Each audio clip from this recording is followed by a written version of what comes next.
Oba! Você tá bom? Nick aqui falando. Minha pergunta para você hoje é: você merece o que é bom? Pergunta estranha, né? Porque para você merecer o que é bom, de algum jeito, você tem que saber o que é bom. Mas como que você sabe o que é bom?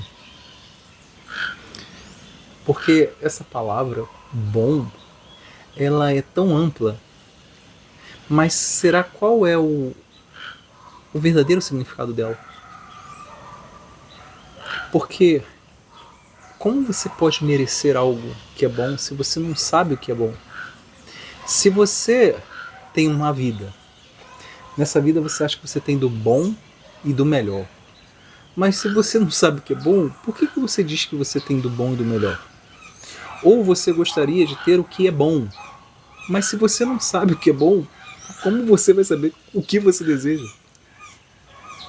Em determinado momento, se não me engano, Pedro ele interpela Jesus e chama ele de bom mestre. E ele vai lá e repreende Pedro e fala assim: por que me chamas de bom, se bom somente é o Pai? Olha que estranho, ao mesmo tempo que tão importante. Jesus demonstra que ele não era bom. Somente o Pai, ou seja, somente o Deus, o Criador. Se Jesus fez o que fez por nós, ou seja, ele veio e nos trouxe uma percepção, uma observação da vida diferente do que tínhamos até então. Antes de Jesus, o mundo de algum jeito ele funcionava em função do medo. Se você pega o Velho Testamento, ou se você retorna Nataná, né, que seria esse livro judaico, você observa que aquele Deus é um Deus do medo. Aí muitas pessoas vão falar assim: ah não, mas é o Deus do Velho Testamento. O próprio Jesus ele fala que não é o mesmo Deus. Se você ler João capítulo 1, capítulo 2, enfim, se você ler João de uma certa forma, ele vai deixar muito isso expresso, que aquele Deus não necessariamente representava o Pai o qual ele estava representando naquele momento, o qual ele estava trazendo naquele momento. Jesus ele vem e nos demonstra que o relacionamento que nós devemos ter para com Deus é um relacionamento de pai e filho. Se você é pai ou se você é mãe, você entende como você tem que lidar com o seu filho com amor. Mas não é por obrigação, é por honrar também o seu filho, porque você sabe que o que você faz por ele é porque você o ama. E você o ama tanto que você protege, você faz o melhor que você pode, você se entrega, você faz o melhor. E quando você faz esse melhor, você chama de bom. Mas se o próprio Jesus ele fala que nem ele era bom, quanto mais você falar que se você é uma pessoa boa, você pode estar praticando a bondade. É interessante, né? Tem gente que fala assim: ah, mas aquele cara é tão bom, aquela pessoa é tão boa, aquela mulher é tão boa, ah, aquele é meu amigo, ele é tão bom. Mas se nem Jesus era bom, como esse indivíduo vai ser bom? Agora, esse indivíduo que está perto de você, que você ama como seu irmão, como sua irmã, talvez seja aquele que esteja praticando boas ações para você, e por isso você o chama de bom, mas nem ele é bom. Olha que interessante. E quando você começa a pensar nessa palavra do bom, e você já entende então que Jesus não era bom, somente o Pai é bom, e por isso que ele vem nos apresentar o Pai e como nós devemos nos relacionar para com o Pai e também para com os nossos irmãos, ou seja, praticando a bondade. Como que você sabe que você merece o que é bom? Se esse termo é tão complexo de você entender. Por exemplo, se eu estou com minha família, eu tenho uma disponibilidade de comida, assim, suponha, rolou um arroz, um feijão, um bife, uma batata frita, aí tem lá os bifes, né, na mesa lá. Eu tenho o maior bife, ou tenho um bife mais bonito. Eu, como pai, eu não pego ele. Eu prefiro dar para minha esposa, dar para os meus filhos, e assim a gente vai partilhando. Ou seja, eu estou oferecendo o que é melhor, o que é bom, o que eu percebo que é bom para o meu próximo, para o meu irmão. Isso não é legal?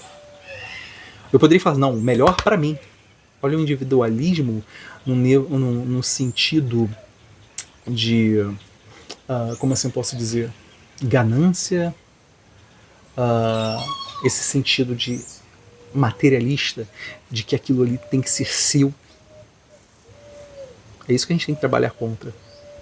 Porque isso não edifica a gente, não desenvolve a gente como indivíduo. Mas, olha que interessante, quando você faz isso para o seu irmão, lógico que eu estou falando simbolicamente, porque tem minha família, então tem minha esposa, tem meu filho, eles são meus irmãos em Cristo, meus irmãos através de Cristo para alcançar esse próprio Deus, né? Visto que Deus, Jesus é o caminho, a verdade e a vida, ninguém vai ao Pai senão por Ele. Dentro desse meu modelo existencial, né? Que eu acredito ser o real. Quando você tem essa percepção, quando você entrega o seu melhor para o outro, para os seus irmãos, quer dizer que, necessariamente, quando você tem a disponibilidade de ter o melhor para si, o que é bom para você, será que você realmente vai querer? O que eu digo é, se você é uma pessoa que sempre se entrega, você faz o melhor para o outro, mas será que você é uma pessoa que sabe receber? Quantas pessoas eu não conheço que, tipo assim, elas vão prestar um serviço? Isso é muito comum, pelo menos no interior. Na cidade grande não, nem tanto, né? Mas no interior isso é muito convencional. As pessoas não saberem cobrar por seus trabalhos. Então, você pergunta, mas quanto que foi isso? Não precisa nada não. Tá legal, você trabalhou para mim, eu vou te pagar. Eu quero saber quanto que você cobra, quanto que é esse seu serviço. Não é nada não. Aí, por vezes, você tem que configurar um valor para dar para aquela pessoa, porque, a depender dela, ela não sabe dar o seu preço para aquele trabalho que ela está executando. Ela está dando o melhor que ela pode para o outro. Mas na hora de receber algo que, de algum jeito, é seu direito através do seu trabalho, né, dessa possibilidade que Deus dá a ela de ter forças para trabalhar, ela também não sabe receber. E nós, como indivíduos, como os filhos de Deus, devemos entender que a gente tem que saber não somente dar, mas também aprender a receber. Por vezes, Deus dá tantos presentes pra gente, porque Ele é nosso Pai. Você já viu um pai que não faz o melhor para o seu filho? Lógico que ele vai fazer o melhor para o seu filho. Só que muitas vezes a gente não entende como ele age. Mas depende da gente aprender a receber aquilo que ele está nos dando. Mas se eu não sei receber, como eu vou permitir com que o que é bom me alcance? Porque entenda, se Jesus vai lá e fala que bom é somente o Pai, ou então o Pai é bom. Se ele é bom, ele pratica a bondade e infinitamente maior do que um outro indivíduo pode fazer com um outro, né, com seu próprio irmão. Porque é o Pai. Mas se eu não quero receber aquela bondade, e aí? Como que fica? E aí existe um impasse diante daquelas pessoas que creem têm essa percepção de Deus, têm a percepção de Jesus, mas muitas vezes, em função do que está escrito nas Escrituras e interpretações de alguns homens, existe uma limitação sobre esse aspecto do recebimento. É como se você não pudesse receber nada. É como se você sempre tivesse que dar, entregar, fazer, receber, entregar, fazer o melhor que você pode, mas você não existe uma permissão de você receber o melhor que Deus pode lhe dar. Isso acaba criando uma desconexão entre você e o próprio Deus, porque você acha que Deus conecta com você somente porque você está dando. Essa ideia de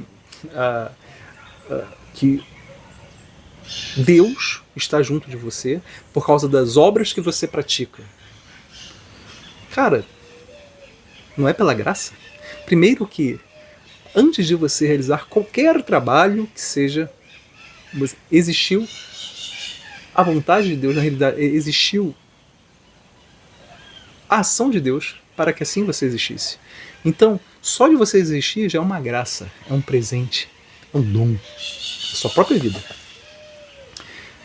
E aí, se aqui você existe e você nega qualquer outros dons, qualquer outros presentes que Deus venha te dar porque você não sabe receber, você está perdendo a conexão com o próprio Deus. Será que você consegue captar isso? Deus ele é muito mais do que a gente entende. Mas se eu não consigo compreender essa relação de ir e voltar, dar e receber, como é que eu vou estar em uma conexão com Deus o mais próximo possível, tal como Ele nos pede? Por vezes a gente se limita em entender que Deus nos dá aquilo que ainda a gente nem precisa ou aquilo que a gente nem compreende. A nossa percepção de Deus ela é muito, muito distante do que Ele realmente nos apresenta. Por isso que Jesus é importante nesse momento. Por isso que Ele nos mostra o caminho, como nós devemos agir. Então, será que você merece o que é bom? Se você não sabe o que é bom? Se você agora consegue entender que nem eu nem você temos como ser bom porque Jesus não foi, porém temos como praticar sim bondade, e através dessas nossas ações Deus nos olha, e mais do que além das obras que viremos a executar ou estamos executando, existe a graça divina de estarmos aqui, uma graça divina de podermos nos movimentar, e só isso já é um presente. Então todas as coisas que possam surgir dependem do quê? Do seu recebimento, do seu ato de receber. Você necessita receber, aprender a receber, porque Deus lhe dará a todo instante o melhor que Ele quer para você. Se você gostou desse vídeo, não esquece de curtir. Se quiser comentar alguma coisa, eu gostaria muito de saber o que você está pensando. E caminha comigo nesse canal. Até o próximo vídeo.